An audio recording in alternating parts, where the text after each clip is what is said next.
Je vous invite à vous abonner et à déclencher la petite cloche des notifications, puis de cocher sur l'onglet Toutes pour recevoir une alerte lors de la publication de nos nouvelles vidéos.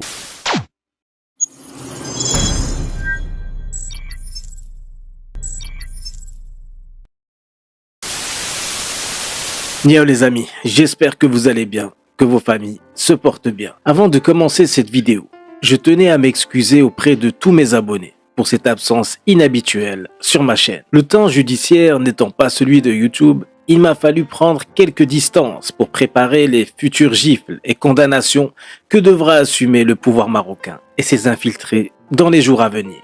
Me voilà donc de retour avec une vidéo très spéciale où nous évoquerons l'incroyable décision historique qui a été prise au sujet du célèbre dissident marocain Zakaria Moumni et vous faire part d'une révélation de la plus haute importance dont il nous a confié l'exclusivité. Nous parlerons aussi en deuxième partie des actes barbares commis récemment par Pedro Sanchez, qui s'est distingué récemment par le titre de boucher de Barcelone et qui est aussi accessoirement, espérons-le pour plus très longtemps, président du gouvernement espagnol. Et enfin, en troisième partie, nous finirons la vidéo avec un témoignage aussi rare qu'historique que nous a accordé le héros du RIF marocain, Ali Arras. Il y évoquera avec émotion et sincérité les crimes commis à son encontre et reviendra, fait inédit, sur les détails de son extradition aussi illégale que barbare vers le Maroc. L'histoire de Zakaria Moumni est connue désormais de tous. Ce champion du monde de kickboxing, ancien prisonnier politique qui fut torturé et condamné à tort à 17 mois de détention par le régime théocratique marocain, est l'une des figures majeures de la dissidence marocaine actuelle. Ce Français d'origine marocaine donc a créé l'événement très récemment en obtenant l'asile politique au Canada. Il est donc vraisemblablement le premier réfugié politique français au Canada. Ce statut inédit est certes une sorte de condamnation contre la France pour ne pas avoir protégé l'un de ses concitoyens. Mais elle est surtout une gifle pour la dictature marocaine qui harcèle et persécute le peuple marocain, qu'il soit au Maroc, à l'étranger ou même quand il change de nationalité. Zakaria Moumni, très au fait du fonctionnement de cette dictature impitoyable, alla jusqu'à déchirer son passeport en direct à la télévision française pour signifier qu'il ne voulait plus rien avoir avec ces criminels. Mais que nenni, rien n'y fait. Le Maroc a failli en finir avec ce courageux personnage lors d'une tentative de meurtre reconnue et détaillée dans les rapports canadiens. Cette agression, qualifiée de tentative de meurtre par la police française, fut d'après les déclarations de Zakaria Moumni commise au nom de Abdeltif El-Hamouchi, actuel directeur général de la Direction générale de la Sûreté nationale, ainsi que directeur de la Direction générale de la surveillance du territoire. Mounir El-Majidi, le directeur du secrétariat particulier du roi Mohamed VI. Et enfin, Mohamed VI lui-même, actuel roi du Maroc. Malheureusement, Zakaria Moumni a dû fuir son pays de cœur, comme il aime le rappeler lors de différents entretiens avec la presse, à cause d'un déni de ses droits par le gouvernement de l'époque, qui refusa tout simplement de lui accorder la protection qui lui était pourtant vitale. La dernière sortie de la DGSI concernant le ras-le-bol des barbouzeries des agents marocains sur le sol français augure d'un changement dans le bon sens concernant un retour en puissance de la souveraineté de la France sur son propre territoire. Pour mieux comprendre l'affluence et les agissements des agents étrangers en France, je vous invite à lire l'excellent dossier du magazine Le Point, La France, nid d'espions, du journaliste Marc Leplongeon, que je vous laisse en lien ici et en descriptif de la vidéo. Pour finir sur l'affaire Moumni, nous vous annonçons en avant-première que des révélations seront faites très bientôt sur sa chaîne YouTube concernant les personnes qui ont contribué à sa persécution avant qu'il ne rejoigne les terres canadiennes. Et il y révélera, preuve à l'appui, ceux qui ont protégé Abdeltif El-Hamouchi sur le territoire français. On parle bien là de la personne qu'il accuse d'être son tortionnaire. Des noms vont tomber et je pressens que les dossiers soumis à la justice vont encore prendre une tournure explosive. Le champion du monde de kickboxing nous a promis qu'il mettra KO les complices du dictateur Mohamed VI. Les relations commerciales et diplomatiques entre les pays ne devraient jamais permettre les ingérences étrangères sur un pays souverain ou permettre le non-respect du droit international ou des droits fondamentaux humains. Le Canada, en accordant l'asile politique à Zakaria Moumni en tant que citoyen français, n'a pas pris en considération les problèmes diplomatiques que cela pourrait générer avec un pays ami. Le Canada a tout simplement appliqué le droit international, le droit d'asile, un droit constitutionnel qui est celui de protéger toute personne qui ne peut être ou n'est pas protégée dans son pays d'origine. Même chose pour la Chine, qui fait historique nous a accordé l'asile politique avec Dounia, faisant de nous les premiers Marocains réfugiés politiques en Chine. Ce comportement vertueux n'est pas l'apanage de certains pays qui se disent démocratiques et qui n'hésitent pas à détruire la vie de courageux combattants de la liberté au nom de la bonne amitié entre les pays. Tout le monde a entendu parler dernièrement de la honte internationale commise par le gouvernement britannique envers le lanceur d'alerte australien Julian Assange, qui devrait bientôt être renvoyé vers les États-Unis où il risque une peine de 175 ans de prison. Voilà ce qu'on risque quand on est pris dans l'étau des pays alliés ayant des intérêts communs. Le droit à l'information, la liberté d'expression et le respect des droits fondamentaux humains ainsi que certains traités internationaux deviennent tout d'un coup chose vaine alors qu'ils devraient constituer le socle de ces pays dits démocratiques.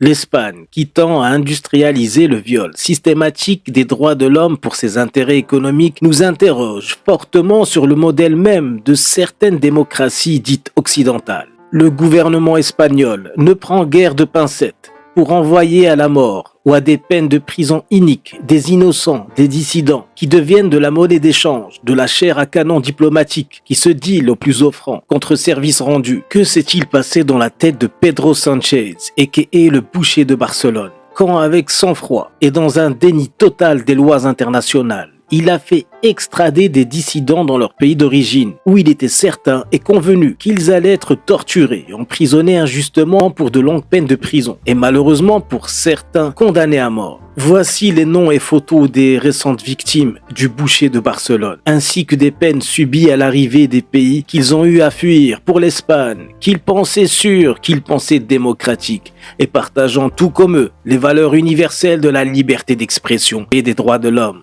Mohamed Azouz Ben Hlima, un ancien militaire algérien, devenu militant politique et lanceur d'alerte très suivi sur les réseaux. Il a été expulsé d'Espagne vers l'Algérie le 24 mars 2022, où il y est actuellement condamné à mort. Faisal El Belloul, activiste du Front Polisario, extradé vers Rabat au Maroc le mardi 16 novembre, où il a écopé d'une peine de 2 ans de prison et une amende de 1000 dirhams. Mohamed Abdellah, ancien sergent de la gendarmerie nationale et dissident algérien, a été expulsé d'Espagne en août 2021 vers l'Algérie, où il purge actuellement une peine de 5 ans de prison. Ce massacre perpétré sur des innocents nord-africains pour bénéficier des bonnes grâces des dirigeants maghrébins n'est pas un fait nouveau pour l'Espagne. Cette sordide tradition a l'air de se perpétuer au fil des années et au gré des régimes politiques successifs. C'est ce que nous rappelle l'histoire incroyable du héros du Rif, Ali Arras, qui fut torturé et emprisonné plus de 12 ans pour des faits qu'il n'a jamais commis. Et tout ceci grâce à la complicité criminelle du gouvernement espagnol de l'époque qui l'extrada en 2010 le plus illégalement du monde vers le Maroc. Je vous laisse plutôt entendre le détail des faits par l'intéressé qui nous a fait la gentillesse et l'honneur de nous faire part de son témoignage concernant ce qu'il a subi à cette époque. Je me présente, je suis Ali Arras, un ex-détenu d'opinion et politique. Une arrestation arbitraire en 2008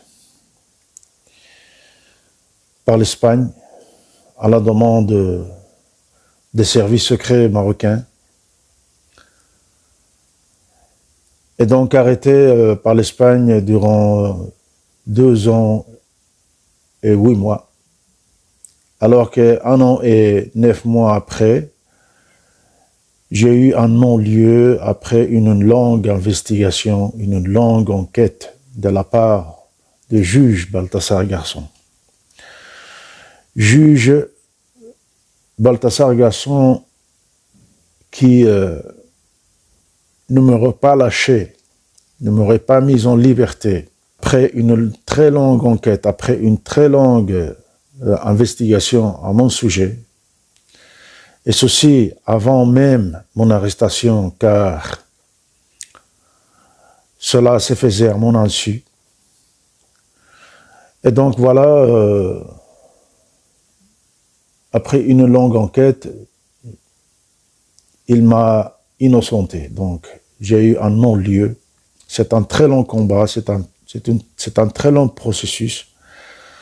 Je ne vais pas revenir là-dessus, mais des liens et des témoignages, je pense qu'il y en a pas mal et tout le monde peut en suivre et en savoir tout ça en détail. Aujourd'hui, spécialement aujourd'hui, j'aurais aimé mettre le doigt sur mon extradition. Mon extradition qui a été faite en 2010, le 14 2010, après le refus du commissariat des droits de l'homme à l'ONU, qui avait demandé à l'Espagne de suspendre mon extradition. Et aussi l'intervention d'Amnesty International, car il y avait risque d'être torturé. Et c'était le cas. Donc j'ai été innocenté. Je vous laisse imaginer qu'un agent judiciaire vient dans mon quartier, là où j'avais ma cellule, et me fait signer un document pour être libéré. Du coup, je me suis retrouvé dans ma cellule jusqu'à la fin de la journée. Sans réponse de leur part, de l'établissement pénitentiaire, je touche le phone qui est relié directement au poste de surveillance et je leur dis, est-ce que vous avez encore une nouvelle, vous avez des nouvelles pour ma libération, j'attends. Directement, ils m'ont dit qu'on n'en avait rien comme consigne, aucun ordre pour vous relâcher. Donc, j'ai sollicité d'appeler à mon avocat. Et au moment où je l'ai appelé, mon avocat m'a dit, Ali, ton affaire n'est plus entre les mains de la justice. Elle est entre les mains du gouvernement espagnol, Parti socialiste, ouvrier en Espagne. Ce gouvernement qui présidait José Luis Rodríguez Zapatero, ils avaient décidé de prendre mon dossier et de ne pas me relâcher. Alors que la justice a tranché. La justice m'a innocenté. Et pas par n'importe qui. C'était par le juge Baltasar Garzón qui était sans merci contre le terrorisme international et national et contre le narcotrafiquant et contre les dictateurs comme c'est le cas de Pinochet en Chili et des tas de cas aussi comme c'est l'OTA en Espagne. Donc, lui, il ne m'aurait pas lâché, il ne m'aurait pas innocenté s'il y avait une seule preuve contre moi. Ce n'était pas le cas. Il a archivé le dossier avec un non-lieu, mais le gouvernement espagnol l'a voulu autrement. Cela, je l'ignorais. Le pourquoi, la bonne raison. En était-il vraiment nécessaire de m'inculper d'autre chose que celle de Baltasar Garzón, alors qu'il n'avait aucune preuve. Il n'avait aucune preuve après toutes ces années d'enquête, à mon insu et après mon arrestation, que ce soit ici en Belgique, en Espagne ou ailleurs, je ne sais pas. Il a décidé de m'innocenter dans un état de droit, dans un pays démocratique. Où est-elle, cette justice, cet état de droit? Où elle est, cette démocratie? Je me pose la question encore aujourd'hui. Pour quelle raison? Pour quelle raison m'ont-ils remis et échangé, je ne sais pas par quoi, et remis entre les mains de mes tortionnaires, mes bourreaux au Maroc? Donc mon extradition s'est préparée. J'ai mis en risque ma vie en me mettant à trois reprises en 3 grèves de la faim. La dernière avait duré 45 jours. Et donc, il fallait absolument que je me bats. Il fallait absolument que je démontre mon innocence entre ces 4 murs d'isolement sensoriel, sans savoir la bonne raison pour laquelle le gouvernement espagnol voulait m'extrader. Encore aujourd'hui, comme j'ai toujours répété, cette pièce du puzzle qui manque dans ma tête, dans mon dossier, et de savoir la bonne raison pour le quoi j'ai été transféré, extradé arbitrairement et injustement au Maroc. Comment peut-on vraiment accepter cette injustice? Il y a eu une violation des droits de l'homme, une violation des droits internationaux me concernant. Tant d'autres cas qui ont été aussi, pas si longtemps, qui ont été remis entre leurs mains, entre les mains de leurs tortionnaires, comme c'est le cas au Maroc, en Algérie, par ce gouvernement, toujours le Parti socialiste qui gouverne encore aujourd'hui en 2022. Il y a aussi le risque de torture et d'être condamné à mort, comme c'est le cas aussi de Julian Assange aujourd'hui. Où est-elle cette justice? Où est-elle cette démocratie, l'état de droit? Sommes-nous vraiment des sujets d'échange pour une politique et diplomatique pourrie, une diplomatique hypocrite, des échanges contre des... Dans mon cas, par exemple, le jour de mon extradition, je l'aurais dit en montant à force, en me faisant monter à force dans l'avion, alors qu'il faisait descendre des caisses, des frigorites, des poissons et des fruits de mer, alors qu'on était en 14 décembre 2010, juste avant la Noël. M'ont-ils échangé contre ces poissons qui faisaient descendre de cet avion la RAM, compagnie marocaine? Est-il vraiment la bonne raison? Je me pose la question. Non. Je pense qu'il y a encore d'autres bonnes raisons. Il leur était tout permis de faire avec un dossier comme le mien. Car la Belgique n'a pas bougé d'endroit. Après plusieurs tentatives de la part de mes avocats, des ONG, Amnesty International, et tous les écrits que j'avais transmis, écrits d'une prison à l'autre durant ces 2 années et 8 mois, sans aucune réponse, pas d'intervention, ni consulaire, ni ambassade. La seule chose que je voulais, c'est qu'ils viennent m'écouter et me voir dans l'état que j'étais. Et surtout, après mon innocence, ils n'ont pas insisté. Ils n'ont pas mis le doigt sur ce dossier-là. Donc, mon extradition voulue par ce gouvernement Parti socialiste qui a toujours été en très bon lien avec le Maroc. Étais-je vraiment une monnaie d'échange? Oui. Pour quelle raison? Aujourd'hui, je me pose encore la question. Une fois de plus, je me pose la question, où est-elle la justice? Était-elle censée être indépendante? Étais-je dans un état de droit, un état démocratique, un état qui respecte les droits des hommes?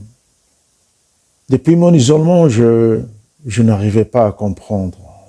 C'était vraiment très dur à encaisser, très dur à accepter que je ne sois pas libéré, alors que j'avais signé ma libération. Nous avons toujours été confiants dans cette justice. Nous avons toujours été... J'avais toujours l'espoir d'être libéré, car je n'avais rien à me rapprocher, absolument rien. Il s'est avéré maintenant, après mon innocence et mon extradition, qu'il y a eu torture par le rapporteur spécial Juan Mendez, le rapporteur spécial contre la torture. Après son arrivée en 2012 avec son équipe et ils ont donc découvert qu'il y avait des traces de torture. Et aujourd'hui encore, après ma libération, en 2021, j'ai eu la visite des 4 experts internationaux contre la torture. Ils m'ont ausculté durant 3 jours et questionné des questions ciblées, des questions précises. Et ils ont découvert et ils ont fait leur rapport, qui est annexé avec celui des Nations Unies, pour appuyer cette affaire-ci et pour dire que ce monsieur a été vraiment torturé physiquement et psychologiquement. Et cela, personne ne pourra le contredire maintenant aujourd'hui. Personne. Là est la vérité. Là est la vraie vérité. Un innocent, arbitrairement arrêté, jugé, extradé, torturé et inculpé à base des aveux, si on peut appeler ça des aveux, car l'histoire, vous la connaîtrez bien sûr avec mes témoignages. Il fallait absolument que cela s'arrête, les tortures. Il fallait absolument dire, on a inventé une histoire afin que cela arrête les tortures, car c'était insupportable. Ils ont essayé avec moi toutes sortes de techniques, toutes sortes de méthodes de torture abjectes, abominables et horribles qu'on ne pourrait pas faire à un être humain ou un animal. Oui, j'ai été torturé. J'ai été torturé et c'est avéré et la vérité est là. Maintenant,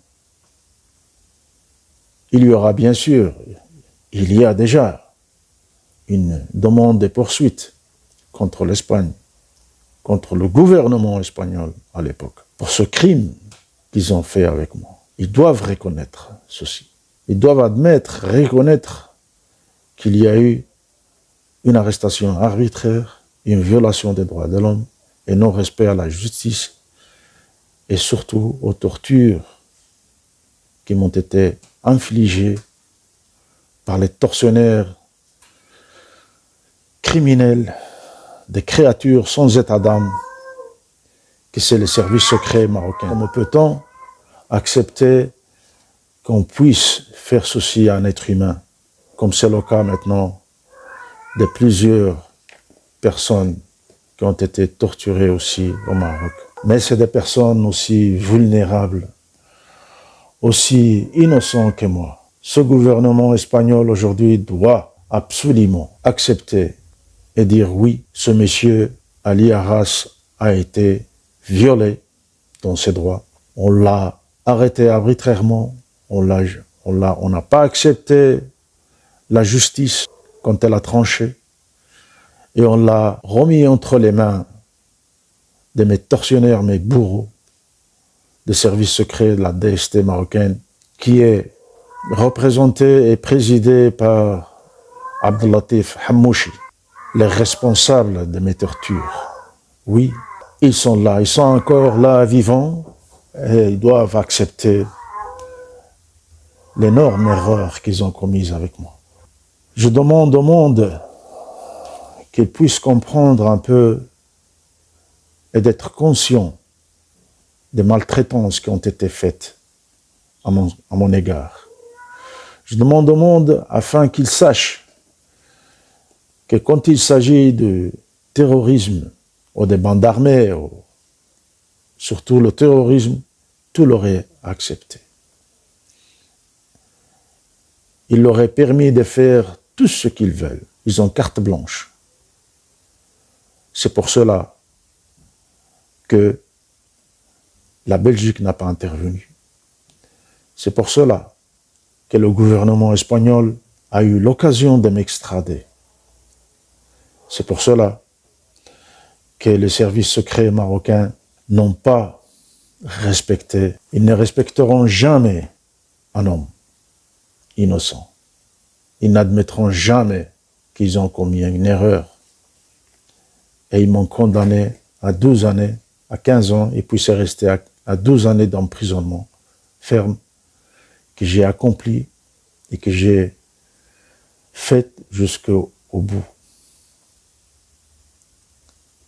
Aujourd'hui, libre, mais avec un espoir de revenir un jour sur mes pas et retrouver une vie normale. Ce serait impossible.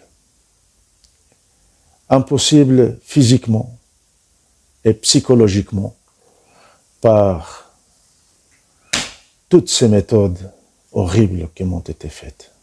Les traces sont très profondes, les blessures aussi. Psychologiquement, je n'arriverai jamais à m'en sortir. Je vis avec et je serai là encore à me battre jusqu'à ce que justice me soit rendue. Et qu'il y ait reconnaissance de toutes les violations qui m'ont été faites aujourd'hui. Arrêtons de juger une personne, surtout quand il est innocent. Et c'est avéré. On ne peut pas avoir des préjugés contre une personne tant que la justice n'a pas tranché, tant que la justice n'a pas dit son dernier mot. Et voilà donc, tout cela a été bafoué par le gouvernement espagnol, le Parti socialiste ouvrier espagnol, avec la complicité et la non-intervention de la Belgique pour ne pas avoir sauvé son citoyen belge. Ils avaient décidé de m'extrader vers le Maroc le 14 décembre et remis entre les mains de mes tortionnaires pour me torturer. Justice va se faire.